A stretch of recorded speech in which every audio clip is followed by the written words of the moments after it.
మహిమ కలుగునుగాక.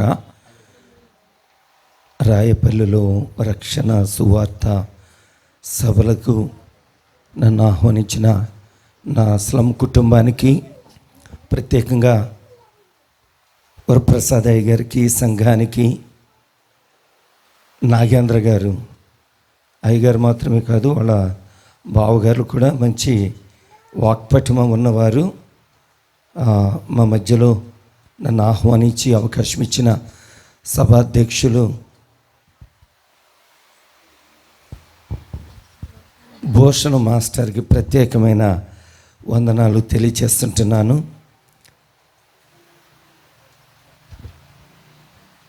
మూడు దినాలుగా దేవునిలో దేవుని కృప కొరకు కనిపెట్టిన మీ అందరికీ కూడా శుభాలు, వందనాలు తెలియజేస్తుంటున్నాను. హల్లెలూయా, హల్లెలూయా, హల్లెలూయా.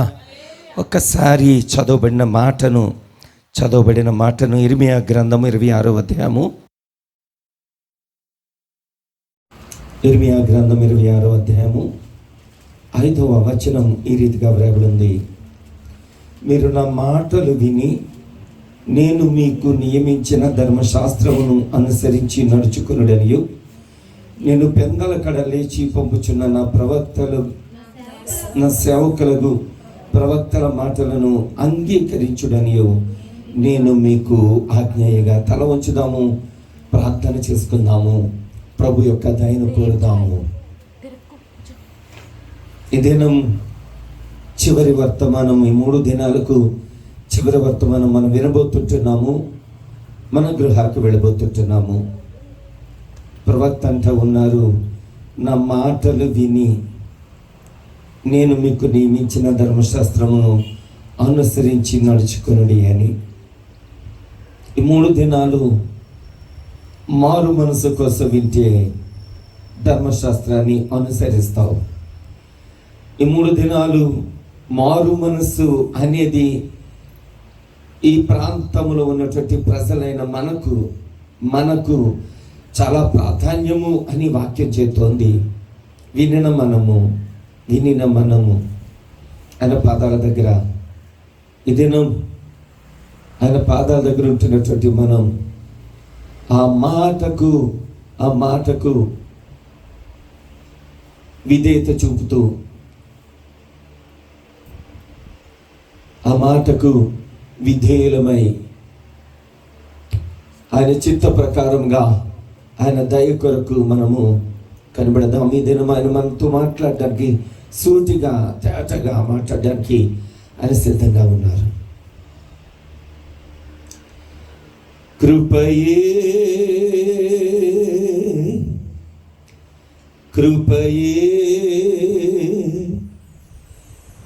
నీ బ్రతికి ఉన్నానంటే కృపయే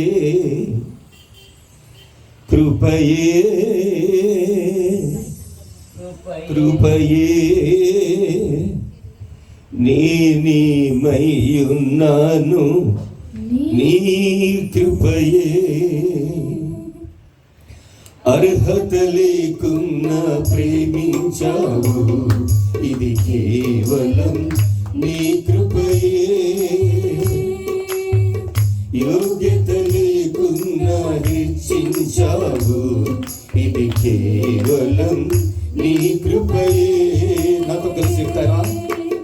అర్హత లేకున్నా ప్రేమించావు, ఇది కేవలం నీ కృపయే. యోగ్యత లేకున్నా హెచ్చించావు, ఇది కేవలం నీ కృపయే.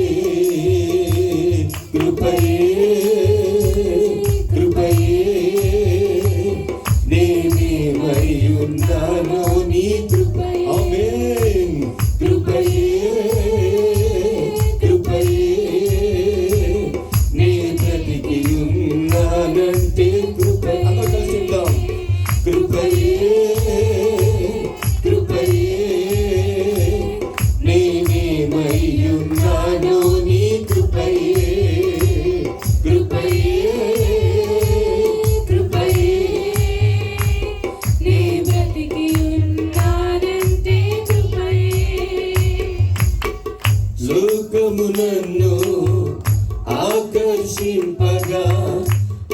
అల్లరితనము నా చుట్టూ చేరగా, ఓటమి నా బ్రతుకును హేళన చేయగా, నీ కృపతో నన్ను బలపరచితివే.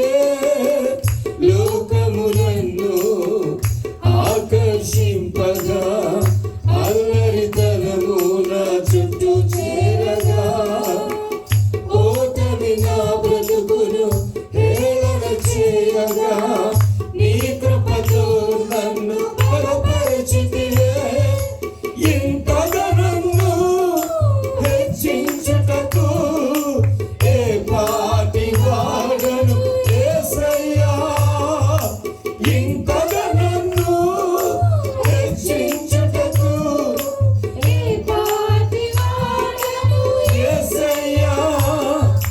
నీ కృపకు ఎల్లప్పుడు కృతజ్ఞుడను, నీ కృపకు ఎల్లప్పుడు కృతజ్ఞుడను. కృపయే కృపయే నేనేమై ఉన్నానో నీ కృపయే.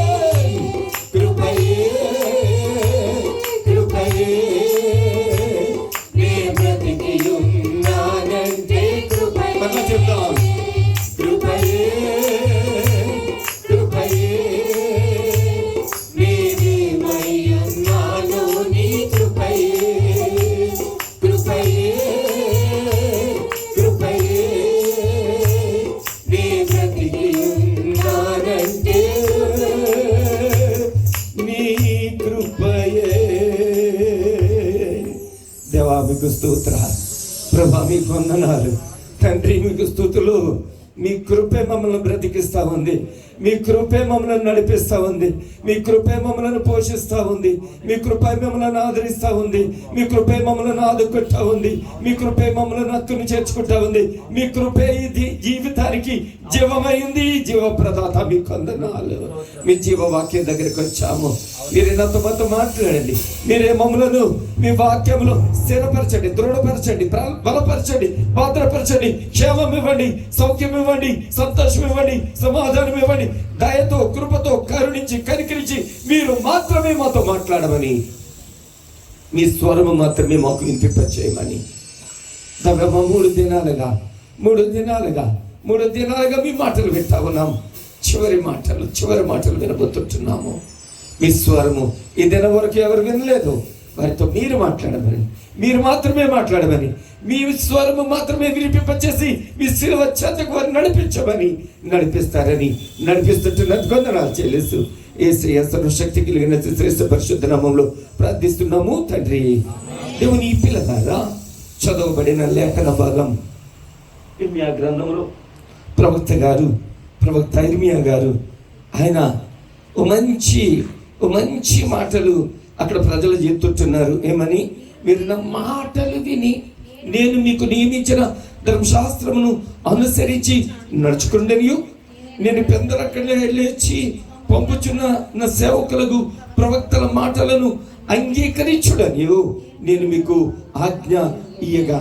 దేవుడు చెబుతా ఉన్నారు, దేవుడు బోధిస్తా ఉన్నారు, దేవుడు హెచ్చరిస్తా ఉన్నారు. దేవుడు సరి చేయడానికి ఈ 3 దినాలు ఆ ప్రాంతం నుంచి కొండలలో, లోయలలో, అడవులలో, ఎడారులలో, కొండలలో, అడవులలో, నన్ను గమనించి స్తోత్రం నన్ను గమనించినావా, నన్ను యేసయ్యా యేసయ్యా. హల్లెలూయా.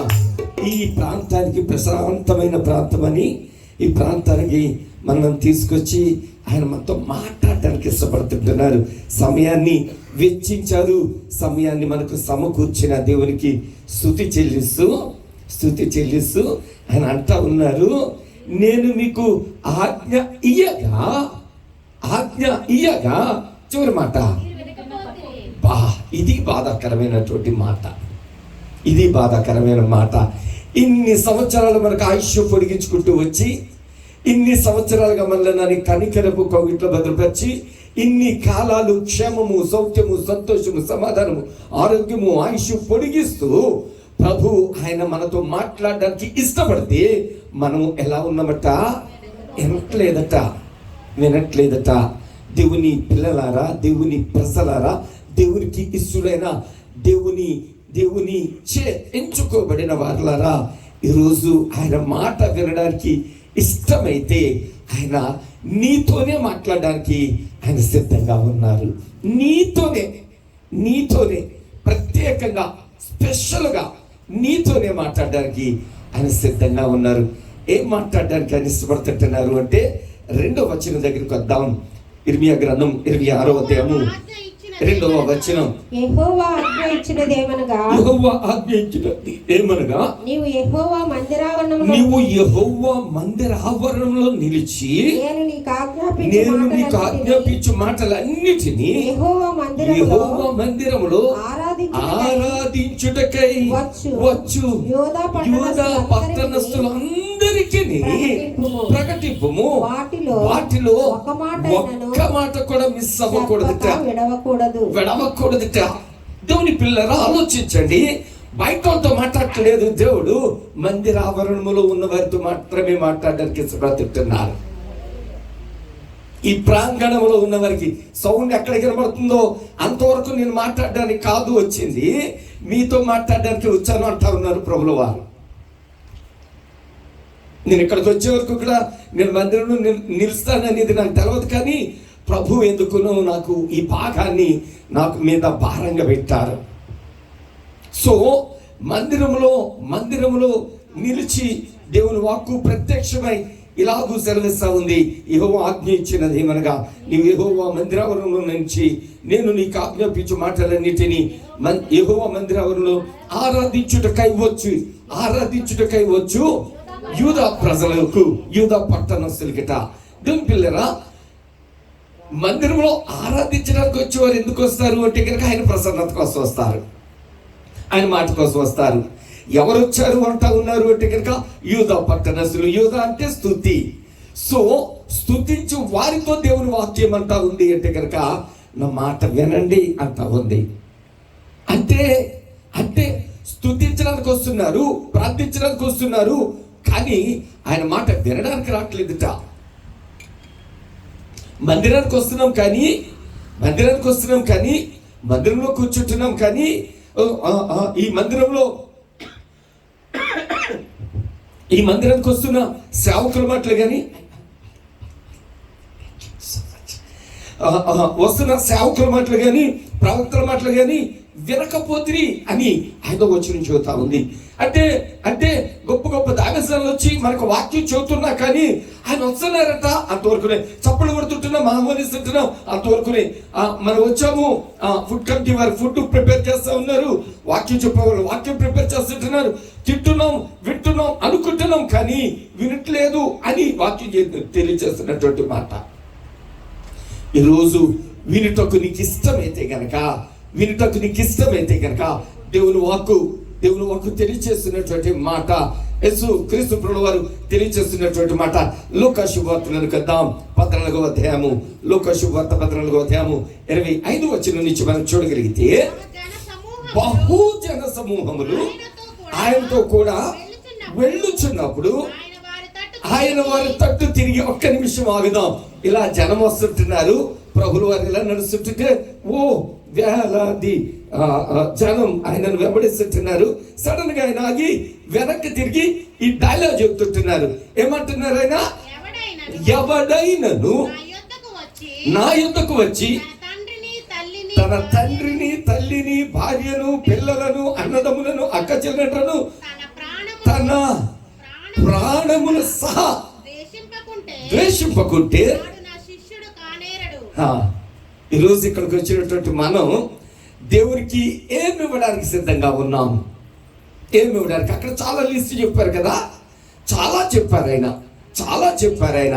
బైబిల్లో ఎవరైనా కనబడతారు ఇలాంటి వాళ్ళు? వెతుకుదాం, ఒకవేళ దేవుడు విడిచిపెట్టే వదిలే వచ్చే అంటే ఎవరైనా ఏదాన్ని క్యారెక్టర్ దొరుకుతుంది చూద్దాం.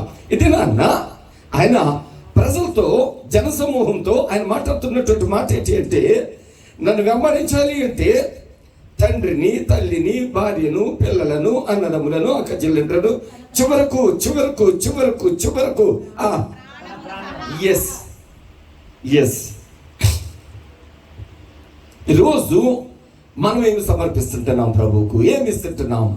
ఎలాంటివి ఇస్తుంటున్నాం? నేను ఎప్పుడు మనకు జ్ఞాపకం చేస్తున్నా, శ్రమ కుటుంబానికి తెలుసు కదా, సమర్పణ చేయము ప్రభువునకు దేహము, ధనము, సమయము. అందుట్లో ఏమి ఇవ్వం మనం? అందుట్లో ఏమి ఇవ్వం మనస్ఫూర్తిగా? ఏమి ఇద్దామన్నా పరస తీసే వరకు ప్రేరేపణ అవుతుంది. పరస తీసిన తర్వాత నోట్లు ఇవ్వబుద్ధి కాదు, తీబుద్ధి కాదు. నేను ఎక్కడికి వెళ్ళినా నోట్లు కనుక నుంచి తీయండి అంటాను, కానీ మన ఫింగర్ మాత్రం తంబు ఫింగర్ పని చేస్తుంటది. ఇదే ఇదే ఇదే ఇదే పని చేస్తుంటుంది. ముందు నుంచే తీస్తాం. ముందు చిన్న నోట్లు ఉంటాయి, వెనక పెద్ద నోట్లు ఉంటాయి. అది లాగలేము, లాగాలనిపించదు. అదే ఏమో ప్రాణం ఏమిస్తాం, అదే ఏమో పిల్లల్ని ఏమిస్తాం, అదే ఏమో మనోళ్ళని ఏమిస్తాం. సో వాక్యము వింటున్న మనము మీరు వినకపోతిరి అని ప్రవక్త అయినటువంటి ఇర్మియా గారు చెప్తుంటున్నారు. వింటే మనం ఎలా బిహేవ్ చేయాలో ఆది కాండంలో కొద్దాం. ఆది కాండంలో ఒక ఆయన ఉంటాడు. ఆయన నేను ఆయన గురుండి ఈ పదమేమని వాడేస్తాను. నేను ఓ పిచ్చోడు ఉంటాడు. దేవుడు అంటే ఎంత పిచ్చి అంటే అతనికి ఎంత పిచ్చి అంటే 14వ అధ్యాయం చూద్దాం. 22వ అధ్యాయం చూద్దామా? 22వ అధ్యాయము 3వ వచనం చూద్దాం.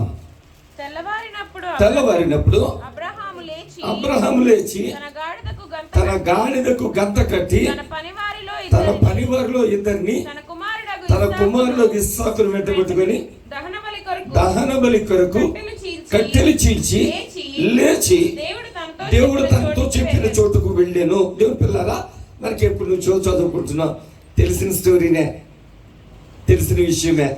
పెద్దగా మీకు ఇబ్బంది పెట్టాను, తొందరగా ముగించేస్తాను. ఉదయం నాకు వచ్చే ముందంటే చెప్పాడు, మీరు తొందరగా వదిలేయాలి, మీరు తొందరగా తినేయాలి, తొందరగా వెళ్ళిపోవాలన్నాడు. నేను కూడా తొందరగా ముగించేద్దాం అనుకుంటే నాకు తొందరగా మైక్ ఇవ్వలేదు. ఇక నన్ను తొందర అట్టకండి ఇక, ఓకేనా? సో భూషణ్ మాస్టర్ నాకు ఎలాగ కోఆపరేట్ చేస్తారు. నేను ఎంతసేపు చెప్పినా ఆయన అంటారు, ఆయన ఎంతసేపు మైక్ తీసుకున్నా నేను అంటాను, మీరు తిన్నా తినకపోయినా కానీ. ఓకే అబ్రహాం గారి దగ్గరికి వచ్చేసరికి అబ్రహాం గారు నా దృష్టికి ఎలా కనబడతాడంటే, అంత పిచ్చోడు. దేవుడు అంటే ఎంత పిచ్చో. లోక శుభార్తలు మనం చదివితే తండ్రిని వదిలే, తల్లిని వదిలే, పిల్లలను వదిలే, భార్యను వదిలే, అంతేకాదు ఇంకోటి ఏదో ఉంటుంది నిజం, అక్క చెల్లెండ్రిని వదిలే, తోబుట్టుని అన్ని వదిలే, చివరి ప్రాణం వదిలే.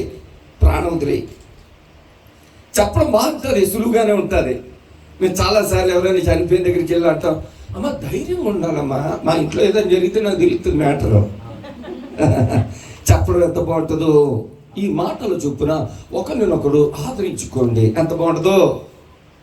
తెస్సలోనికీయులకు చదువుతాం మేము, ఎల్లంగానే చదివి చనిపోయిన చోటుకి వెళ్ళి నిరీక్షణ లేని ఇతరులు దుఃఖపడకుండా ఎంత బాగుంటుందో చదవడానికి.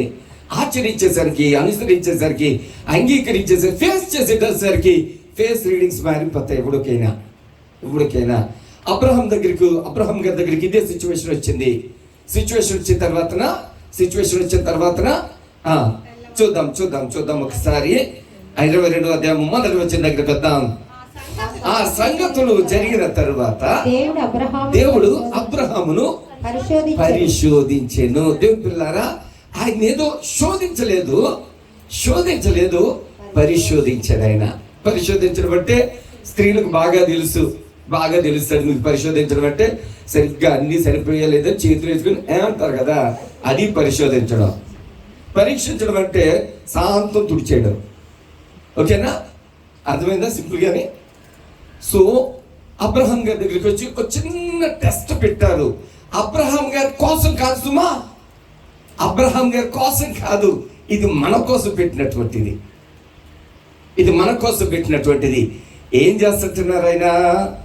అబ్రహామా అని పిలువగా అతడు చిత్తము ప్రభువా అనెను. అప్పుడు ఆయన నీకు ఒక్కడై ఉన్న నీ కుమారుని అనగా నీవు ప్రేమించు. ఒక్క విషయమే, ఒక్కడే ఉన్న కుమారుడు, రెండు ప్రేమించే కుమారుడు. చదవండి. ఇస్సాకును తీసుకొని మోరియా దేశానికి వెళ్ళి అక్కడ నేను నీతో చెప్పబోవు పర్వతములలో ఒకదాని మీద దహన బలిగా. ఎంత క్లియర్ గా చెప్పారో దేవుడు, ఎంత క్లియర్ గా చెప్పాడో దేవుడు. నీకు ఒక్కగానొక్క కుమారుడు ఉన్నాడు కదా, అదే నువ్వు ప్రేమించే కొడుకు. అదే నాన్న అబ్రహాం గారు బయటనట్టు కూర్చుని ఉంటారు. కూర్చుని ఉంటే ఆయనకు స్వరం వినిపించింది. అబ్రహామా అన్నారు ఆయన. ఎబినేజరే అన్నాడు ఈయన. నేనే. ఓ విషయం చెప్తాను, జాగ్రత్తగా విను. ఎస్ లార్డ్, నీకు కొడుకున్నాడు కదా. అవునండి, మీరు ఇచ్చారు కదా.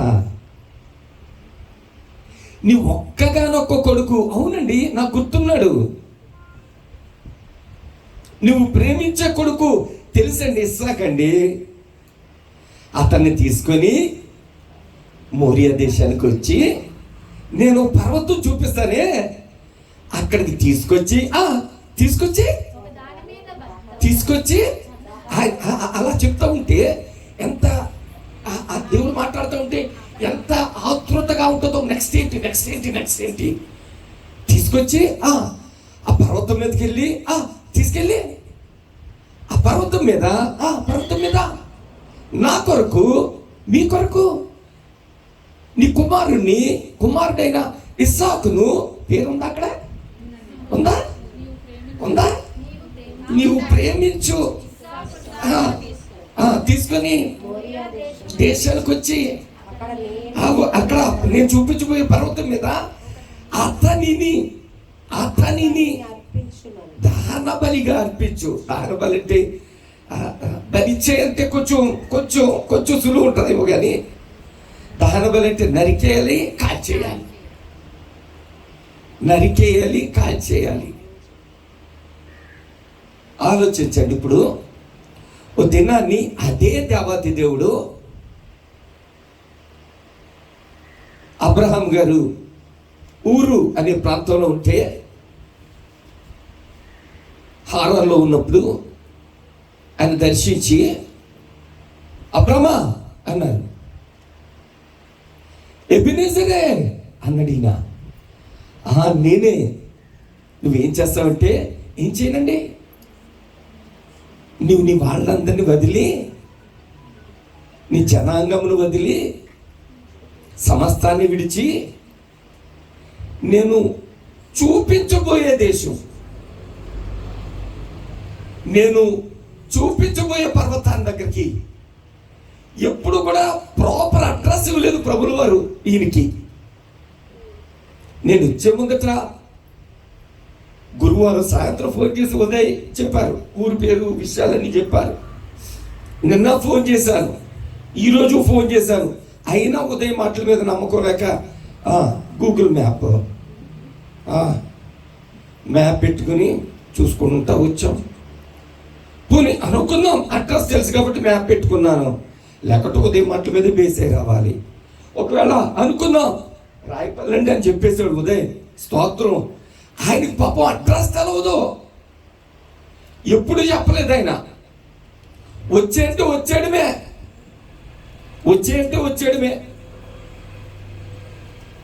లూకా శుభవార్తలో అందరినీ వదిలి రమ్మంటే అబ్రహాం గారు అందరినీ వదిలి వస్తుంటున్నారు. స్తోత్రం చెల్లించండి.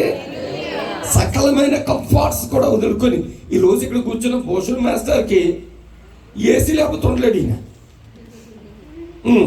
ఏసీ లేకపోతే ఉండలేదు. నిన్న మా ఆవిడ కూడా కండిషన్ ఎట్టింది, నన్ను అక్కడ ఎక్కువసేపు కూర్చోబెడితేనా అన్నది ఆవిడ. అంటే ఆవిడ పరిస్థితిని బట్టి అనుకోండి,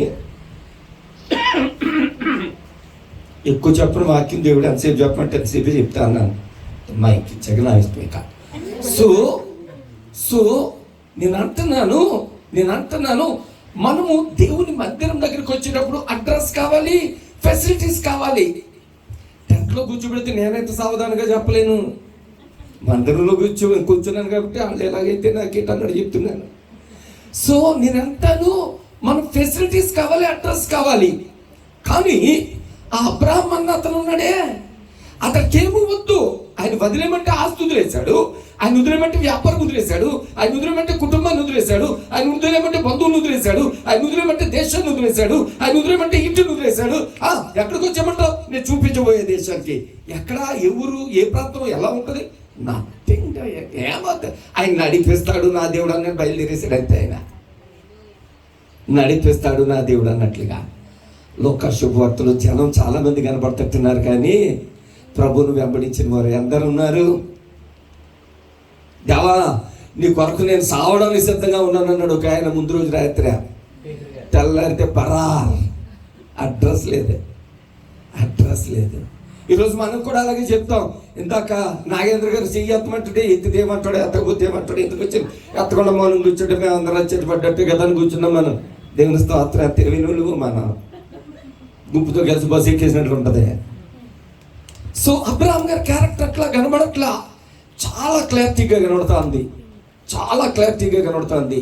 పిల్లరా ఆలోచించండి, ఆయన వదిలేమంటే ఏదైనా వదిలేండి, ఆయన సిద్ధం.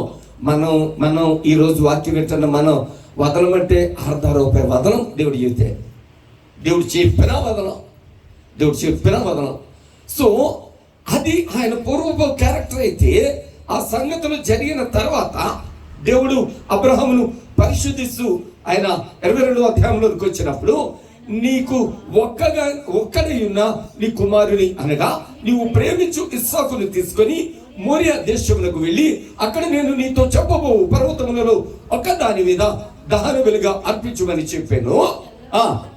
అమ్మా మీ బైబిల్లో చూసి చెప్పండి ఇప్పుడు నాకు ఆ మాట. నెక్స్ట్ మాట చాలండి, ఇది ఈ ఒక్క మాట చాలండి నాకు.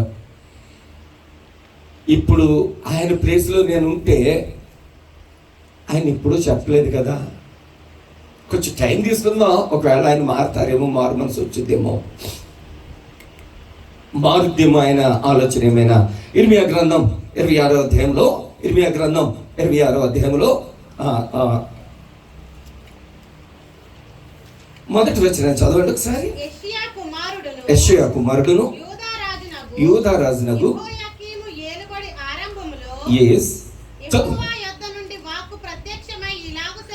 ఇలాగూ సెలవిచ్చెను, ఏమనగా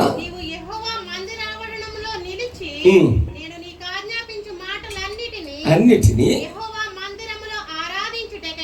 వచ్చు. చదవండి. విడవకూడదు. వారి దుర్మార్గమును బట్టి వారికి చేయదలిచిన కీడును చేయక నేను సంతాపపడినట్లుగా వారు ఆలకించి తమ దుర్మార్గమును విడుచుదురేమో. దేవుడు ఇక్కడ ఏమంటున్నారు అంటే, ఒక ఛాన్స్ ఇస్తున్నారు. చెప్పు, ఒకవేళ వాళ్ళ యొక్క దుర్మార్గాన్ని విడిచిపెడతారేమో. ఈ మాటలు వాళ్ళకి తెలిస్తే, వాళ్ళకి ఏమైనా ఒకరోజైనా ఇన్ని రోజులు ఈ కూడికల్లో ఒక్క వాక్యమైనా వాళ్ళకి అందితే, ఒక్క వాక్యమైనా వాళ్ళకి అంటుకుంటే, ఒక్క వాక్యమైనా వారి హృదయంలోకి వెళితే వారి బ్రతుకులు మారుతాయేమో, వారు మారు మనసు పొందుతారేమో.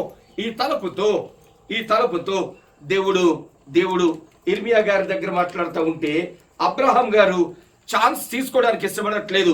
మేబీ ఈవినింగ్ దేవుడు మాట్లాడితే గనకనా తెల్లవారేసరికి ఆయన ప్రిపేర్ అయిపోయారు. మరి వైఫ్ని ఎలాగ ఒప్పించారో నాకు తెలవదయ్యే, లేకుంటే అక్కడికి వెళ్ళి మాట్లాడలేదేమో ఆవిడతోటి. వైఫ్కి ఇంటిమేట్ చేస్తే సారాకు తెలియజేస్తే ఆవిడ ఏమైనా అప్డేట్ ఉందేమో. ఎందుకు అంటే ఇది ఆయన ఇచ్చిన వరప్రసాదము, ఇది ఆయన ఇచ్చిన బహుమానం. ఆయన అడుగుతుంటున్నారు, ఆయనకి ఇవ్వడానికి ఈవిడ పర్మిషన్ ఏంటి? వీక్ ఆగుదాం, 1 మంత్ ఆగుదాం, ఎదురు చూద్దాం, ఒకవేళ దేవుడు తన హృదయం త్రిప్పుకుంటారేమో. అట్లాగా ఆలోచించట్లేదు ఆయన, అట్లాగా ఆలోచించట్లేదు. దుర్పిల్లరా, ఈ దినాన్ని మీరు జాగ్రత్తగా ఆలోచించండి. ఏదైనా వాక్యం మన దగ్గరకు వస్తుంటున్నప్పుడు ఇది నాకు కాదేమో, ఈయనేమో అపర కుబేరుడీన, అతి ధనవంతుడు. ఆయన కట్టెలు చీల్చే పని పెట్టుకున్నట్ట. ఎందుకు కట్టెలు కొడుతున్నాడు? అమ్మా, కుమారుని దేవునికి దహన బలిగా ఇవ్వడానికి ఆయనే కట్టెలు కొడుతుంటున్నారు. ఎప్పుడు నిన్న సాయంత్రం కబురు తెలిసింది, రాత్రి అంతా అదే పనిలో ఉన్నాడేమో. ఒకసారి ఆ సిచ్యువేషన్ ఇలాగ ఆలోచించండి మీరు. తెల్లవారితే కొడుకును బలివ్వడానికి తీసుకెళ్తుంటున్నారు. కొడుకు తను ప్రేమించు, తన ప్రియమైన, తన ఏకైక అందమైన కుమారుడు ఇక కొన్ని గంటల్లో దూరం అయిపోతాడు అనుకుని, ఒకవేళ ఆ రాత్రి సరా ఈ రాత్రికి బాబుని నా దగ్గర ఉంచుకోరా, ఎందుకే ఈ రాత్రికి నీ దగ్గర ఉంచుకో అని చూస్తుంటే నాకు మనసు మారిపోద్దేమో. ఈ రోజు ఒక్కరోజే నీ దగ్గర ఉంటాడు, రేపు నుంచి 2 రోజులు 3 రోజులు నా దగ్గర ఉంటాడు, తర్వాత వాడు ఆయన దగ్గర ఉంటాడు. కాబట్టి ఈ రాత్రిని పక్కన వేసుకో, ఈయన దగ్గర పెట్టుకో అని ఆ తండ్రి ఆ రాత్రి కొడుకుని దహించడానికి సరిపడా కట్టెలు కొడుతుంటున్నాడు. సరిపడనేవి కాదు సుమా, సరిపడనేవి కాదు. సరిపడగా ఒక వ్యక్తిని కాల్చాలి అంటే ఎన్ని కట్టెలు కావాలో, ఒక వ్యక్తి బూడిదగా మారాలి అంటే ఎన్ని కట్టెలు కావాలో అన్ని కట్టెలు ఆయనే రెక్కల ముక్కలు చేసుకుని పెడుతుంటున్నాడు. ప్రభుని వెంబడించడం అంటే అది. ప్రభుని వెంబడించడం అంటే అలానా. ఈరోజు మనం ఎలా వెంబడిస్తుంటున్నాం? ఆయన అంటున్నారు, నన్ను వెంబడించాలంటే మీరు సర్వస్వాన్ని వదిలి రావాలి. ఎలా వస్తుంటున్నాం ఆలోచించండి. ఆయన ఆ రాత్రంతా కట్లు కొట్టేటప్పుడు ఒక్కోసారి ఆ కళ్ళంతో వచ్చే నీరు ఆ కత్తి మీద కరెక్ట్ గా ఆ గొడ్డలు పడకుండా ఉండేదేమో. తుడుచుకుని మరలా మళ్ళీ కొట్టాడేమో. ఏమో దుఃఖించాడో సంతోషించాడో కానీ నాకు అనిపిస్తా ఉంది, ఒక మనిషిగా నాకు అనిపిస్తా ఉంది, ఎంత భారము ఆయన గుండెలను బ్రద్దలు చేస్తుంటుందో. శారాకు తెలవదు పాపం, ఆమెకేమీ తెలవదు. ఆ రాత్రి ఆ కొడుకుతో భోంచేసి చక్కగా కబుర్లు చెప్పి పడుకుని ఉంటుంది. సో చూస్తుంటున్నాము 3వ వచనము, తెల్లవారేసరికి అంతా ప్రిపేర్ చేశాడు ఆయన.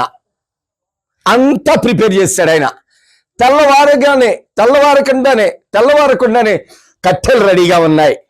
ఎవరికి అప్పగించడం ఇష్టం ఉండదు. ఎందుకంటే ఓ దినాన్ని ఆయన దగ్గరకు మమ్రే అనే వనములో మధ్యాహ్నం భోంచేసి కూర్చుంటే ప్రభులు వారు దర్శిస్తారు. 99 సంవత్సరాల వయసు. అలా 3 మనుషులు నడిచి వస్తుంటే, ఎడారి ప్రాంతం కదా, అలా కీనీడిగా కనబడతారు, దూరాన్ని ఎక్కడో కనబడతారు. ఈ ముసలోడు లేచి పరుగును పోయి వాళ్ళకి సాష్టాంగ నమస్కారం. 99 సంవత్సరాలు పరుగును పోయి సాష్టాంగ నమస్కారం నిలబడి, చేతులే లాగో మనకి 5 ఏళ్ళు కనబడతా, చేతులే లాగో ప్రైజ్లాడండి. ఈ మధ్యన అన్నిటికీ షార్ట్ కట్టే బ్రదర్ అని పిలవడం మానేశారు. బ్రో, సిస్టర్ లేదు, సిస్. ఎంత షార్ట్ కట్లు వచ్చేసాయో. మెసేజ్ టైప్ చేయడం కూడా అలాగే అవుతున్నాయి. రెస్ట్ ఇన్ పీస్ ఉండట్లేదు. రిప్ సచ్చినోడు కూడా కరెక్ట్ గా కొండోలెన్స్ చెప్పట్లా. ఈ ముసలోడు పరుగును పోయి, ముసలోడు కాదు, పిచ్చోడు. ఇతను పిచ్చోడు. దేవుడు అంటే అంత పిచ్చి. పరుగును పోయి ఆయన పాదాల మీద పడిపోయి ఇంటికి తీసుకొచ్చి, మీరు కూర్చోండే ఈ టైంలో వచ్చారంటే మీరు భోజనంకే వచ్చి ఉంటారు, మీరు కాళ్ళు కడుక్కోండి, నేను భోజనం సిద్ధపరుస్తానని వాళ్ళ ఆవిడ దగ్గరికి వెళ్ళి మంచి ఏంటవి రొట్టెలు చేయమ్మా, నువ్వు మంచి రొట్టెలు చెయ్యి, నేను మంచి లేగదోడని తీసుకుని వస్తానని చెప్పేసి ఈయన వెళ్ళి పరిగెట్టుకెళ్ళి మంచి లేగదోడ ఎంచుకొని సిద్ధపరిచినటువంటి అనుభవం అయింది. అట్లాంటి ఆయన కొడుకుని దహించడానికి కొడుకు అప్పు చెప్తాడు, ఎవరే నీ కట్లు కొట్టాడు, నువ్వు నీ పట్టురారా చెప్పడు. ఆయన అలవాట్లేదు. ఆయన చేతులతో చక్కగా అన్ని సిద్ధం చేసి ఆయన కట్లే సిద్ధం చేసి తెల్లవారినప్పుడు అబ్రహాము లేచి తన గాడిదకు గంత కట్టి తన పనివారిలో ఇద్దరిని తన కుమారుడు ఇస్సాకును వెంట పెట్టుకొని దహన బలి కొరకు కట్టెలు చీల్చి లేచి దేవుడు తనతో చెప్పిన చోటుకు వెళ్ళాను. మూడవ నాడు అబ్రహాము కన్నులెత్తి దూరం నుండి, ఏ రోజు చెప్పాడు దేవుడు? 3 రోజులు, మొత్తం 4 రోజులు అయిన తర్వాత అప్పుడు చెప్తుంటున్నాడు, అబ్రహ్మా ఆ పర్వతమేనయ్యా, అక్కడ తీసుకొచ్చి మీ ఒండకు బలి ఇచ్చాయి. ఎలోహిం ఓకే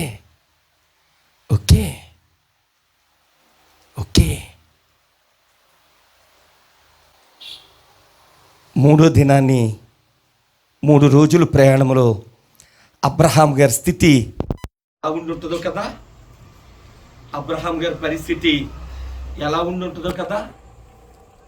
ఎంత ఎంత ఎంత ఎంత కన్నీరు, ఎంత దుఃఖము, ఎంత వేదన, ఎంత బాధ, ఎంత హృదయం పగిలి ఆయన నడుస్తుంటాడో కదా. కొడుకుని చూస్తే, ఒకవేళ కొడుకు తన తండ్రి కళ్ళల్లోకి చూస్తే, డాడీ ఏంటి నీళ్ళు వస్తున్నాయి, నా లక్కేదో పడ్డట్టుంది నానా అని ఉంటాడు. డాడీ ఉండండి నేను చూసా, ఏమీ లేదులే నడునుగో అని ఉంటాడు.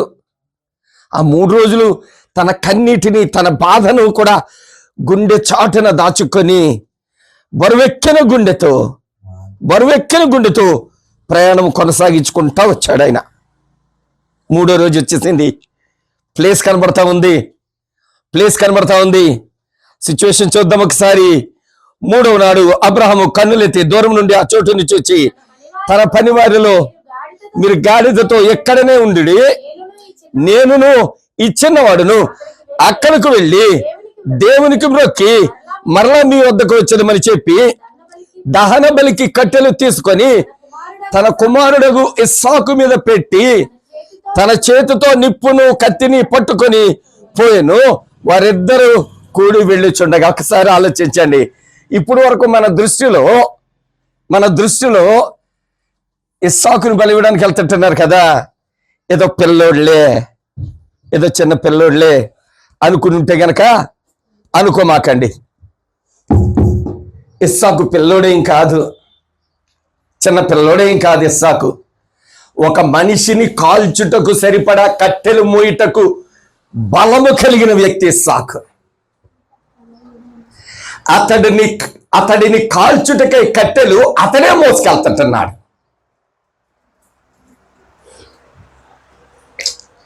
అతని భుజముల మీద అతనిని దహించుటకు సరిపడా కట్టెలు అతని భుజాల మీదే ఉన్నాయి. మోసుకుంటా వెళ్తా ఉన్నాడు. ఆ తండ్రి ఏడ్చుకుంటా నడుస్తాడు. ఏమో వెళుతుంటున్నారు. నడుస్తా పనోళ్ళు ఆగిపోయారు, గాడిదలు ఆగిపోయి, ఇద్దరు కుమారుడు తండ్రి కట్టెలు నిప్పు కత్తి ఇవే వెళ్తున్నాయి పైకి. సడన్గా ఇస్సాకు గారికి అనుమానం వచ్చింది. డాడీ అనగానే, ఏమి నా కుమారుడా, ఈడవచనం. అందుకతడు ఏమి నా కుమారుడా అనెను. అప్పుడు అతడు నిప్పును కట్టెలను ఉన్నవి కానీ దహన బలికి గొర్రెపిల్లేది డాడీ, గొర్రెపిల్ల మర్చిపోయి పెట్టి, గొర్రెతో కదా మనం పైకి వెళ్ళాలి, గొర్రెపిల్లను తీసుకుని వెళ్ళాలి కదా దహన బలికి. చెప్పండి, ఆలోచించండి. ఆ కొడుకుకు తండ్రి ఏమి సమాధానం చెప్పాలి? ఎలాంటి సమాధానం చెప్పాలి? చిన్నోడు కాదు, ఏదో కథలు చెప్పడానికి. కట్టెలు మోసేంత శక్తి కలిగిన వ్యక్తి ఆ కొడుకు. కట్టెలు మూసుకుంటే వెళ్తా ఉన్నాడు. నిప్పు డాడీ చేతిలో ఉంది, కత్తి డాడీ చేతిలో ఉంది. డాడీని క్వశ్చన్ చేస్తుంటున్నాడు. డాడీ, నిప్పు ఉంది, కట్టెలున్నాయి, దాని బలికి గొర్రె పిల్లేది. ఆయన గుండె ఎంత పగిలుంటుందో కదా. ఒకవేళ ముందుగానే ఆయనకి లోకశుభవార్త తెలిసిపోయిందేమో, లోకశుభవార్తలో వచనం తెలిసిపోయిందేమో. నన్ను వెంబడించాలంటే తండ్రిని, తల్లిని, భార్యను, బిడ్డలను, తోబుట్టులను, చివరకు ప్రాణాన్ని కూడా ప్రాణప్రదంగా ప్రేమించినటువంటి కొడుకుని తీసుకుని నడుస్తుంటున్నప్పుడు, ఇష్టడైన నీ హృదయానికి ఇష్టడైనటువంటి కొడుకును తీసుకొని నాకు బలిచ్చేయని ప్రభువు చెప్పినప్పుడు, దేవా నీవు ఇచ్చావు కదా అని పట్టుకుని నడుస్తున్నటువంటి ఆ తండ్రి గుండె, నేనంటాను బండ కన్నా కఠినమైపోయిందేమో అతని గుండె. బండ కన్నా, రాయి కన్నా కొంతకాలానికి నీరు ప్రవహిస్తే అది కరుగుద్దేమో, కానీ పాషాణం అయిపోయింది అబ్రహాము గుండె. ప్రభువు కొరకు. దేవుని పిల్లారా, మన విశ్వాస పరీక్షలో, మన పరిమాణములో, మన బ్రతుకులో విశ్వాసం ఈయనతో కొలుస్తూ ఉంటే ఏ పాటిది ఈరోజు మనం ఆలోచిస్తూ ఉంటే మన భక్తి, మన బ్రతుకు ఈయన గురుండి ఈయన దగ్గర పెడితే ఒకవేళ ఆయన యొక్క విశ్వాసం 1 టన్ను అయితే, నా విశ్వాసం 1 గ్రాము కూడా కాదు కదా, మిల్లీగ్రామ్ కూడా కనిపించదు నా విశ్వాసం, నా బ్రతుకున్న. అబ్రహాము గారు కొడుకుని తీసుకుని వెళ్తుంటున్నాడు. కొడుకు ప్రశ్న వేసినప్పుడు ఆయన అంటారు కదా, అబ్రహాము నా కుమారుడా, దేవుడే దహన బలికి గొర్రె పిల్లను చూసుకొని నన్ను చెప్పాను. అలాగూ వారిద్దరు కూడి వెళ్ళిరి. దేవుడు అతనితో చెప్పిన చోటుకు వచ్చినప్పుడు అబ్రహాము అక్కడ ఇప్పుడు సాదాసీదాగా చేయట్లేదు. ఆ బలి కూడా సాదాసీదాగా చేయడానికి ఇష్టపడట్లేదు. బలిపీఠమును కట్టి చదవండమ్మా. జాగ్రత్తగా ఆలోచించండి. ఎంత క్రమమైనటువంటి భక్తో. అరే ఎమ్మన్నాడు, తెచ్చాము, చూడలేము, నరికేద్దాం, కాల్చేద్దాం, పోదాం అనుకోలే. ఇసాక, నాన్నగారు ఆ రాయి తేనా, ఇలా ఆ రాయి. ఎంత బలవంతుడు పట్టుకొస్తున్నాడు, పెడతట్టున్నాడు. ఇలా కాదు అలా తిప్పు. చక్కగా బలిపీఠం కట్టాడు ఆయన. బలి ఇవ్వడానికి బలిపీఠం కట్టాడు ఆయన. బలిపీఠం కట్టి కట్టెలట ఎలా పేరుస్తున్నాడు ఆయన? చక్కగా పేరుస్తున్నాడు. ఎంత ఓపిక కావాలో కదా. ఆ టైంలో కొడుకును బలివ్వడమే గగనమైతే, బలిపీఠాన్ని కట్టి బలిపీఠం దగ్గర కట్టెలు పెట్టలేదు. చక్కగా పేరుస్తూ ఉన్నాడు. గొర్రె పిల్లకైతే ఇంత సరిపోద్ది కదా డాడీ అని అడిగి ఉండొచ్చు కదా. ఇంత కట్ట, అరే నా అంత కట్టేస్తున్నావు డాడీ, నా అంత ఉందో తెలుసా నువ్వు కట్టే బలిపీఠం, నా అంత ఉందో తెలుసా నువ్వు పేర్చినటువంటి చిట్టి, ఏంటి నా కొలత ప్రకారం చేస్తావు డాడీ? అడుగుంటాడు కదా కొడుకు, అడుగుంటాడు కదా. అబ్రహాము గుండె ఎలాగైపోతుందో ఒకసారి ఆలోచించండి. అబ్రహాము గారి గుండె ఎలాగైపోతుందో ఆలోచించండి. చక్కగా పేరుస్తుంటున్నాడు. నాకు అనిపిస్తుంది ఒకవేళ నా కొడుకును దాని మీద పడుకోబెట్టినప్పుడు నా కొడుకు ఏమైనా కట్టెలు గుచ్చుకుంటాయేమో అనుకున్నారేమో అబ్రహాము గారు. అందుకనే చక్కగా పేర్చుకుంటున్నాడు ఆయన.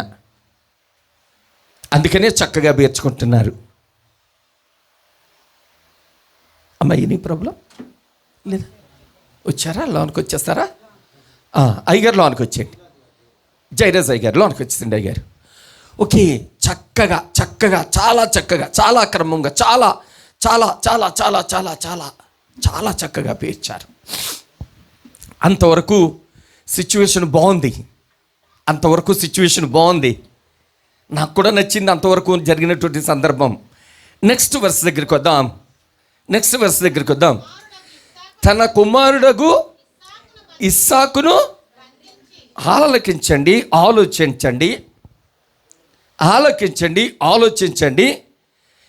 అన్ని కట్టెలు మోసుకొచ్చినోడు బలమైనోడా, కత్తి నిప్పు పట్టుకొచ్చినోడు 120 సంవత్సరాల పైన ఉంటుంది వయసు. ఈయన బలమైనోడా, ఆయన బలమైనోడా? ఇస్సాకే బలమైనోడు కదా.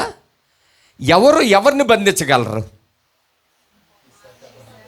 ఇస్సాకే అబ్రహాం గారిని బంధించగలరు. మరి ఈయనేంటి అంత సరెండర్ అయిపోయాడు? అంతవరకు పర్వతం ఎక్కే వరకు ఏం చెప్పాడు నాన్నగారు? ఆయన చూసుకుంటారులే, ఆయన గొర్రెనెత్తారులే అని చెప్పారు. పైకి వచ్చిన తర్వాత ఈ కుమారుని కడతా ఉంటే ఆ ప్లేస్లో, ఇస్సాకు ప్లేస్లో నేను ఉంటేనా ఆ ముసలోని లేపి దాని మీద ఎట్టు నింపెట్టేద్దాను నేను. ఎస్, ఎవరైనా అదే చేస్తారు, నవ్వాల్సిందేమీ లేదు. ఇక్కడ కూర్చున్న అందరము ఎంత బైబిల్ రోజుకి 25 గంటలు చదువుతున్నా అదే పని చేస్తాం. కానీ ఇస్సాకు బంధిస్తూ ఉంటే ఎదురు తిరగలేదు, వెను తీయలేదు. ఎందుకో నేను తర్వాత చెబుతా. చదవరా. బంధించి ఆ పీఠము పైనున్న కట్టెల మీద ఉంచెను. అప్పుడు అబ్రహాము తన కుమారుని వధించుటకు తన చేయి చాపి కత్తి పట్టుకొనగా యెహోవా దూత పరలోకము నుండి అబ్రహమా చాలు, గట్టిగా చప్పట్లు కొట్టి దేవుని మహిమపరచండి. గట్టిగా చప్పట్లు కొట్టండి. ఎందుకో తెలిసిన ప్రభు పరలోకం నుంచి గమనిస్తున్నారు. ప్రభు స్వరం పరలోకం నుంచి ఆ పర్వతం మీదకు అబ్రహాం గారి దగ్గరికి వచ్చేసింది. తన దూత గట్టిగా పలుకుతుంది, అబ్రహమా కంగారు పడకు. నా ప్రణాళిక ఇది కాదయ్యా, నీ కుమారుని చంపడం కాదు నా ప్రణాళిక. ఈ ప్రణాళిక సర్వమానవాళికి నిన్ను ప్రొజెక్ట్ చేయడానికి, నువ్వు విశ్వాసులకు తండ్రివి అని చూపించడానికే ఈ పరీక్ష, కానీ నిన్ను శోధించడానికి కాదయ్యా,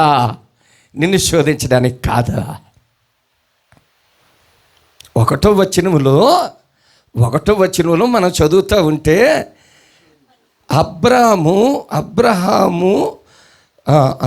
దేవుడు అబ్రహామును పరిశోధించిన ఇట్లనగా, అబ్రామా అని పిలువగా అతడు చిత్తము ప్రభువా. ఇక్కడ ఈ కింద వచనం దగ్గరికి వచ్చేసరికి పరలోకము నుంచి ఒక స్వరం అబ్రహాము గారికే డైరెక్ట్గా వినబడతా ఉంది. అబ్రహమా ఒకసారి పిలిస్తే ఒకవేళ కంగారు పడతాడేమో, మరొకసారి వినబడుతుంది, అబ్రహమా. ఆ చిన్నవాడిని ఏమి చేయద్దా, అది చిన్నోడు, అని ఏం చేయమాక అంటే నాకు ఇష్టం. ఎందుకో తెలుసా? నువ్వు నా మాట ఎలా వింటావో అది నీ మాట ఎలాగ వింటాడు. స్తోత్రం చెల్లించండి. ఈరోజు మన పిల్లలు మన మాట వినకపోవడానికి కారణం ఏంటో తెలుసా? మనం ఆయన మాట వినం కాబట్టి మన పిల్లలు మన మాట వినరా. ఎందుకు సరెండర్ అయ్యాడు ఇప్పుడు అర్థమైందా? అబ్రహాం గారిని చూస్తుంటున్నప్పుడు ఆయన ఏది చెప్పి నేను చేసేస్తాడు, ఈయన ఏది చెప్పినా నేను చేసేయాలా. ఆయనకు ఈయన కొడుకైతే ఈయనకు నేను కొడుకును. ఆయన చెప్పింది చేయడానికి ఆయన వెనకాడ్డావు, ఈయన చెప్పింది చేయడానికి కొడుకు వెనకాడ్డే, సాకు వెనకాడ్డా.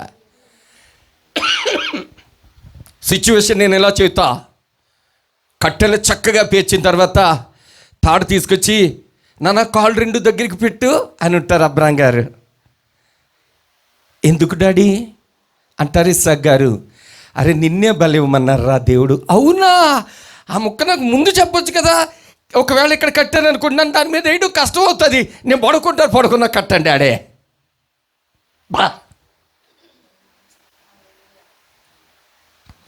ఎంతగా సరెండర్ అయిపోయాడు ఆ కొడుకు కదా, ఎంతగా సరెండర్ అయిపోయాడు. పరలోకం నుండి స్వరం వచ్చే వరకు ఆ తండ్రి కొడుకుల యొక్క సంభాషణ, ఆ పరిస్థితి ఒకసారి ఆలోచించండి. ఆ కొడుకు కట్ల మీద పడుకుని ఎందుకు డాడీ కట్టడం? ఏం కాదురా, నరికినప్పుడు నువ్వు గమ్ముని కొట్టుకున్నావు అనుకో, కొట్టుకుంటా నరికితే కొట్టుకున్నావు అనుకో కట్టెలు చెదిరిపోతాయి కదా, నీ పెట్టను కదా. అవును డాడీ, అవును అవును, గట్టి కట్టండి, నన్ను గట్టి కట్టండి, నన్ను కట్టండి. అక్కడికి ఎంతగా సరెండర్ అయిపోయి ఉంటాడు కదా. ఎవడైనను నన్ను వెంబడించాలంటే చివరికాడి ప్రాణము కూడా. ఎస్, అబ్రహాం గారి ప్రాణం ఆ కొడుకులో ఉంటే ఆ కొడుకు ప్రాణం ప్రభు దగ్గరుండి మరణమును తప్పించుట నా ప్రభు అయిన యెహోవా వశం. 1 సెకండ్ లేట్ అయితే, 1 సెకండ్ కూడా కాదు, అందుట్లో 100 భాగంలో లేట్ అయితే అబ్రహాం గారి కత్తి ఇస్సాకు మెడను తెంచేది. కానీ క్షణము కూడా ఆయన మనల్ని మరువడు కదా. ఎందుకంటే ఆయన కునుకడు నిద్రపోడు, ఆయన కునుకడు నిద్రపోడు. ఆయన ఆ తండ్రి మాటకు జవదాటకుండా ఆ కొడుకు పడుకుంటే, ఆ పరమ తండ్రి మాటకు జవదాటకుండా లోక పాపాలను మోయటానికి దేవుని గొర్రె పిల్ల అయినటువంటి యేసుక్రీస్తు ప్రభువారు నీ భారాన్ని నా భారాన్ని ఒక కట్టెగా ఆయన భుజాల మీద మోసుకొని కలువరి గిరి మీదకి ఎక్కి అక్కడ తప్పింపబడ్డాడు. కానీ అక్కడ తప్పించుకోకుండా అని అంటారు, వీళ్ళు ఏం చేస్తుంటున్నారు, వీళ్ళకి తెలవదు, వీళ్ళకి క్షమించని చెప్పి ఆయన ప్రాణం ఇవ్వడానికి సిద్ధపడిపోయారు. ఆయన అక్కడికి ఆ తండ్రి తట్టుకోలేక మధ్యాకాశానికి వచ్చి చూసారేమో, డాడీ వీరేం చేస్తుంటున్నారు, వీరికి తెలవదు, నువ్వు కంగారు పడమాక, వీళ్ళనేం చేయమాక. ఎంత ప్రేమ, కృప, దయ, జాలి, కరుణ, కనికరం కలిగిన దేవుణ్ణి మనం దేవునిగా ఆరాధిస్తుంటున్నాం. స్తోత్రం చెల్లించండి. కొడుకును పడుకోబెట్టాడు, గట్టిగా కట్టేశాడు. కొట్టుకుంటే కట్టెలు చెదిరిపోతాయేమో, చెదిరిపోతే మళ్ళీ బలిపెట్టాం. ఎంత చక్కగా, నేను ఎప్పుడు పేర్చలేదు, నా కొడుకు కోసం ఎంత చక్కగా పేర్చాను అనుకుని అట్లాంటి కొడుకు మీదకు కత్తెత్తితే పరలోకము నుంచే స్వరం వస్తూ ఉంది, దూత పిలుస్తూ ఉంది, అబ్రహమా నీ కుమారుని ఏమి చేయమాక, చిన్నవాని మీద చేయి వేయకము, అతనిని ఏమీ చేయొద్దు. నీకు ఒక్కడై ఉన్న నీ కుమారుని నాకు ఇయ్యవని తీయలేదు కనుక నీవు దేవునికి భయపడవాడవని ఇందువలన నాకు కనబడుచున్నది. మా పానింగపల్లిలో మంచి విశ్వాసం కావిడుంది. ఆదివారం ఆరాధన అయిపోయాక ఎండను పడి వచ్చేయాలి, ప్రార్థన చేస్తుంటే ఆవిడ వచ్చింది. ఉంటుంది, ఒక 90 సంవత్సరాల వయసు ఉండొచ్చు. అయ్యగారండి అంది, అమ్మ చెప్పండి, నా కోసం ప్రార్థన చేయండి. ఏమ్మా ఏంటి, ఎందుకు చెయ్యాలన్నాను. ఏం కాదు అయ్యగారండి, రాత్రులు పడుకున్నప్పుడల్లా చచ్చిపోయిన మా అమ్మ, మా నాన్న, మా అన్నయ్యోళ్ళు అందరూ రోజు కల్లోకి వస్తున్నారండి, భయమేస్తుందండి. 90 సంవత్సరాలు, ఇంకా భయమేస్తుంది ఆవిడకి, ఇంకా ఉండాలా. నిండా 30 ఉండుండవు ఇస్సాకు, నిండా 30 ఉండుండవు. ఏమీ లేదు. ఆయన ఇచ్చాడు, ఆయన ఇచ్చేయమంటున్నాడంతే. ఇచ్చేయడానికి వెనుతీయలేదు. ఎప్పుడైతే ఆయన వెనుతీయలేదు, ప్రభు యొక్క స్వరం వచ్చి మాట్లాడింది. ఆగిన తర్వాత చూద్దాం. ఇందువలన నాకు కనబడుచున్నదన్ను. అబ్రహాము కన్నులెత్తి చూడగా పొదలో కొమ్ములు తగులుకొని ఉన్న ఒక పొట్టేలు వెనుక తట్టున కనబడెను. అబ్రహాము వెళ్ళి ఆ పొట్టేలును పట్టుకొని తన కుమారునికి మారుగా పెట్టి దహన బలిగా అర్పించెను. అబ్రహాము ఆ చోటుకి యెహోవా ఈరే అను పేరు పెట్టెను. అందుచేత యెహోవా పర్వతం మీద చూచుకొనును. ఆయన కన్నులు ఆకాశానికి ఎక్కిన, నేను నీ కంటికి దూరం అవును కదయ్యా, అగాధ జలముల్లోనికి పోయినా నీ కన్నులకు నేను మరుగై ఉండలేను కదయ్యా. కీర్తనకారుడు దావీదు గారు అంటారు కదా. అట్లాగన అబ్రహాం గారు ఎక్కడున్నా దేవుని కన్నులు అబ్రహాం గారి మీద, అబ్రహాం గారి సంతతి మీద ఉన్నది. దీని పిల్లలు ఆలోచించండి. వాక్యాన్నిలో కశుభవార్త అంటా ఉంది. ఆయన దగ్గరకు రావాలి అంటే, ఆయనను వెంబడిస్తున్నాను అని చెప్పాలి అంటే నువ్వు ఏమి ఇవ్వడానికైనా వినతీయకూడదు అంటే ఏమైనా ఇస్తున్నావా? ఏమైనా. ఒక సంఘటన నేను బైబిల్ నుంచి జ్ఞాపకం చేసి వర్తమాన ముగింపులను తీసుకొస్తాను. యేసుక్రీస్తు ప్రభువు చివరి ప్రయాణం యెరూషలేము వైపు వెళ్తుంటున్నారు శిష్యులతో కలిసి. దూరాన ఒక అంజూరపు చెట్టు మనకులాగే పచ్చగా కనపడదట. దాని మీద ఏమైనా ఉంటాయేమో. ఏమైనా ఏముంటాయి అంజూరపు చెట్టుకు? అంజూరపు పళ్ళే ఉండాలి. ఏమైనా ఏంటి అంటే పిందులో కాయలు పళ్ళు ఏమైనా దొరుకుతాయేమని దగ్గరకు వచ్చి చూస్తే ఏమీ కనపడలేదు. దేవుడు దాన్ని శపించారు. అంజూరపు చెట్టును శపించారు. ఈరోజు అబ్రహాం గారి దగ్గరికి వద్దాం. అబ్రహాం గారి దగ్గరికి వస్తే అబ్రహాం గారి దగ్గర ఒక్కటే ఉంది. ఒక్కడే ఉన్నాడు. ప్రియమైన వాడు ఉన్నాడు. ఏకైక కుమారుడు ఉన్నాడు. ఇష్టడైన వాడు ఉన్నాడు. నాకు ఇచ్చేస్తావా? ఇచ్చేస్తాను ప్రభా, ఇచ్చేస్తాను ప్రభా. వదిలే, ఉంచుకో. ఈ సిచ్యువేషన్ మన ఇళ్లలో జరుగుతూ ఉంటుంది. మన పిల్లలు ఏమన్నా తింటా ఉంటే, చిన్న పిల్లలు ఏమన్నా తింటా ఉంటుంటే వాళ్ళ దగ్గరికి వెళ్ళి అంటాం మనం. వాళ్ళు ఎలా పెట్టగానే నా బంగారమే అని ముద్దు పెట్టు, నువ్వే తినమ్మా అంటాం. దాన్ని అంటాం. పెట్టకపోతే మాత్రం లాక్కు తినేస్తాం కదరా చింతలే. అంతే. నా బుద్ధి అదే. పెడితే నా బంగారం నువ్వే తినమ్మా, పెట్టకపోతే మాత్రం లాక్కుని ఏడ్చినా కానీ సంతోషమే మనకే. సో నేను ఎందుకు చెప్తున్నాను అంటే దేవునికి ఇవ్వడానికి వినుతీయకూడదు. ఆయనను వెంబడిస్తున్నామని బైబిల్ సంకలం పెట్టుకుని కాకినాడ నుంచి ఇక్కడికి వచ్చినా, చుట్టుప్రక్కల గ్రామాల నుంచి ఇక్కడికి వచ్చినా కానీ మీకు నా విన్నపం, విజ్ఞాపన, మనవి ఏంటి అంటే ఆయనను వెంబడిస్తున్నాను అని పెదవులతో చెప్పొద్దు, దీంతో చెప్పు. అబ్రహాం గారు దీంతోనే చెప్పారు. నోటితో చెప్పలేదు ఆయన ఏమీ. ఇందుట్లో ఎక్కడ ఆయన డైలాగులు కనపడవు మనకు. ఇందుట్లో ఎక్కడ ఆయన డైలాగులు కనపడవు. ఆయన క్రియలే కనబడతా ఉంటాయి. సిచ్యువేషన్ తెలిసింది, కట్టెలు రెడీ చేసుకున్నాడు. ఎప్పుడు తెల్లారిందో మహానుభావుడికి, తెల్లారక ముందటే అందరిని లెక్కటిసరే నువ్వు కాదు కానీ నువ్వు కొంచెం నాతో రండే అని తీసుకునేసి వెళ్ళారు. చక్కగా ఆ పర్వతం దగ్గరికి వెళ్ళారు. పర్వతం మీదకి వెళ్ళారు. పర్వతం దగ్గర చిట్ట చివరి క్షణంలో అద్భుతాన్ని దేవుడు చేశారు. అద్భుతాన్ని చేసిన తర్వాత అక్కడ గొర్రె పిల్లని తీసుకొచ్చి వధించి దానబలి ఇచ్చిన తర్వాత యెహోవా ఈరే అంటా ఉన్నారు. పిల్లరా, ఇది నాన్న మనకున్న ఈ సజీవ స్థితిలో, మనకుంటున్న ఈ క్షేమ స్థితిలో, మనకుంటున్నటువంటి ఈ జీవితంలో అర్హత లేకున్నా, యోగ్యత లేకున్నా ఆయన కృపతో బ్రతికిస్తుంటున్న ప్రభువు, కనికరించి బ్రతికిస్తుంటున్న ప్రభువుకు ఏమిస్తుంటున్నాం, ఏమి ఇవ్వడానికి సిద్ధపడుతుంటున్నాం. ఆయన అడుగుతుంటున్నారు, ఏమీ వద్దు కానీ విరిగి నలిగిన నీ హృదయాన్ని నాకు ఇస్తావా అంటా ఉన్నారు. ఆయన ఇస్తావా నీవు? ఇస్తాను అంటే కనుక ఒకసారి తల వచ్చుదాం, కళ్ళు మూసుకుందాం, ప్రార్థన చేద్దాం. తల వచ్చి కళ్ళు మూసుకొని ప్రార్థన చేద్దాం.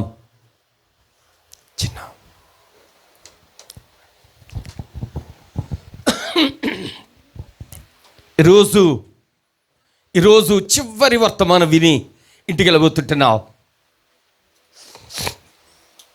ఈ 3 రోజులు నీకు మారు మనసు గురించే బోధించబడ్డది. ఈ దినం, ఈ చివరి వర్తమానం దగ్గర మారు మనసు అంటే మాటలు కాదు, క్రియలు అని ప్రభుల వారు మనకు బోధించారు. మారు మనసు అంటే సమర్పించుకున్నాం, ఆయనకు ఇచ్చేసేయడం. ఇది ప్రభుల వారు మనకు చెప్తున్న మాట. ఈ దినం వరకు మనం బ్రతుకున్నామంటే ఇది కేవలం దేవుని కృప మాత్రమే. ఆయన కృప మాత్రమే మనల్ని బ్రతికిస్తూ ఉంది. ఆయన కృప మాత్రమే మనలను నడిపిస్తూ ఉంది. ఆయన కృప మాత్రమే మనలను బ్రతికిస్తూ ఉంది, నడిపిస్తూ ఉంది, జీవింపజేస్తూ ఉంది.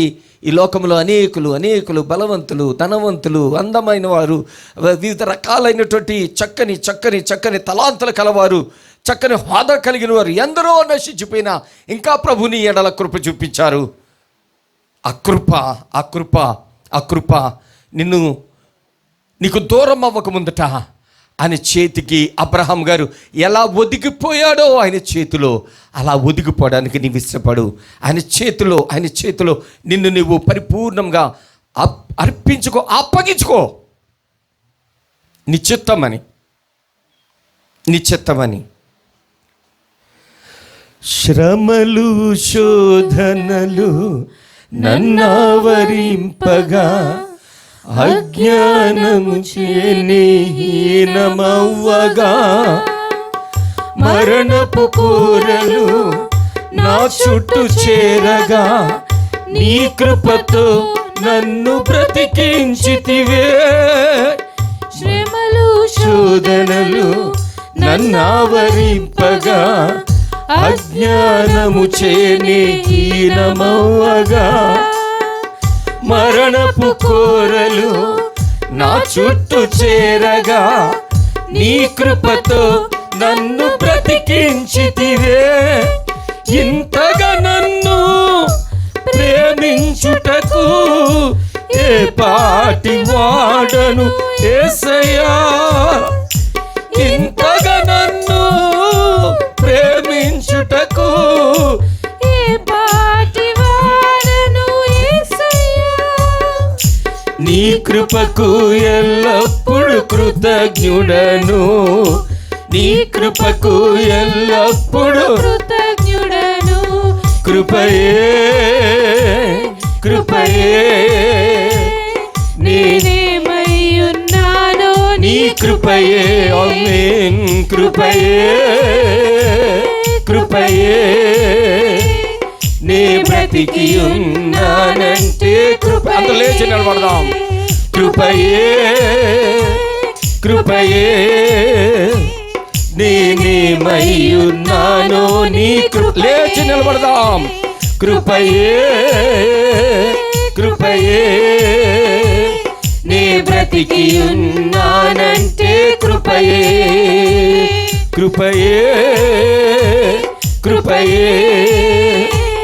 నేనేమై ఉన్నానో నీ కృపయే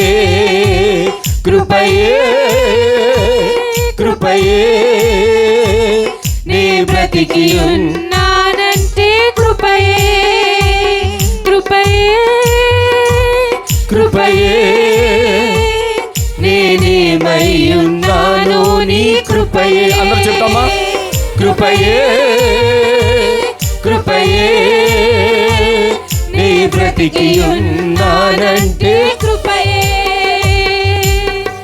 అర్హత లేకున్నా ప్రేమించావు, ఇది కేవలం నీ కృపయే. యోగ్యత లేకున్నా హెచ్చించావు, ఇది కేవలం నీ కృపయే. అందరూ అందామా? అర్హత లేకున్నా ప్రేమించావు, ఇది కేవలం నీ కృపయే. యోగ్యత లేకున్నా హెచ్చించావు, ఇది కేవలం నీ కృపయే.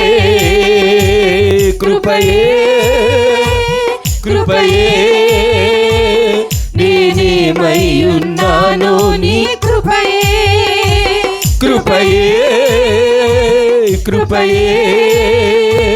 నే బ్రతికి ఉన్నానంటే కృపయే. ఆయన కృప మనం బ్రతికిస్తా ఉంది.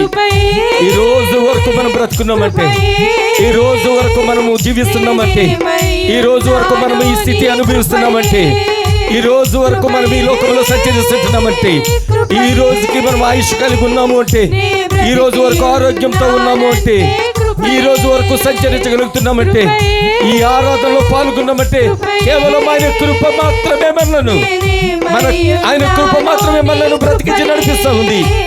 కృపయే నీ బ్రతికి ఉన్నానంటే చివరిగా కృపయే నేనేమై ఉన్నానో నీ కృపయే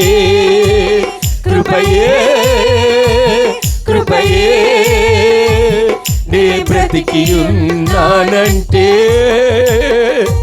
నీ కృపయే.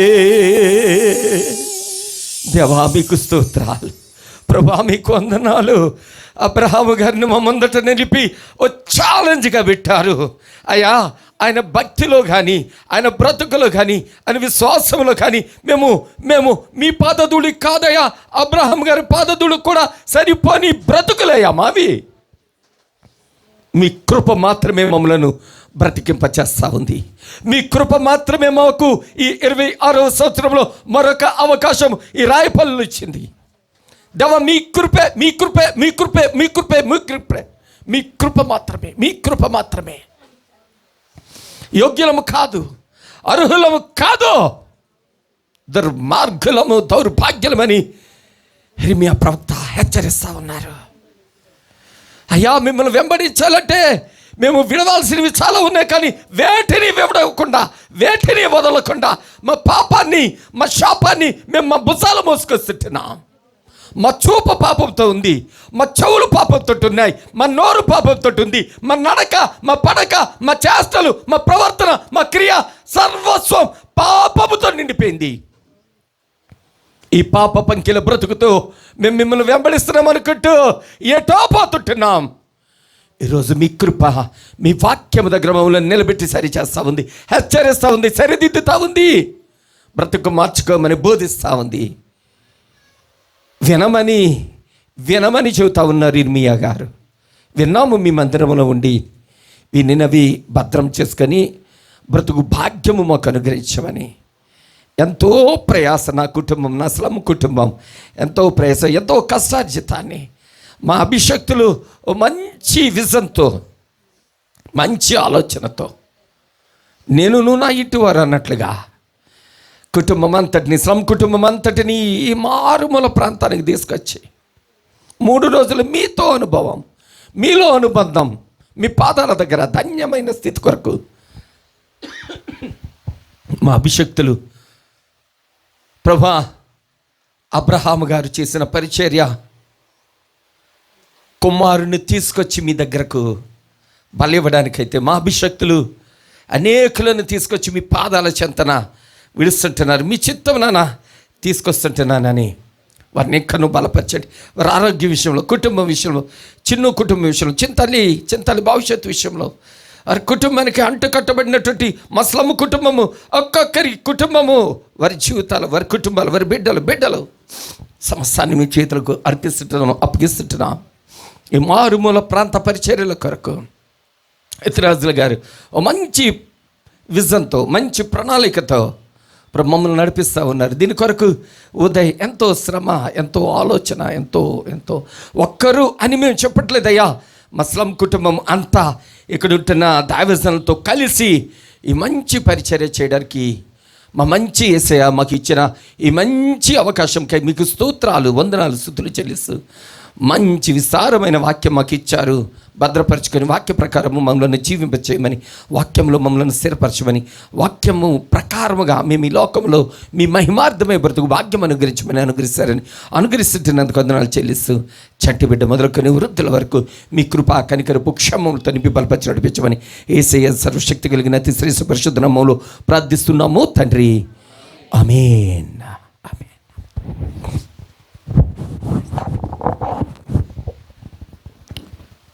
అందరూ కూర్చోండి.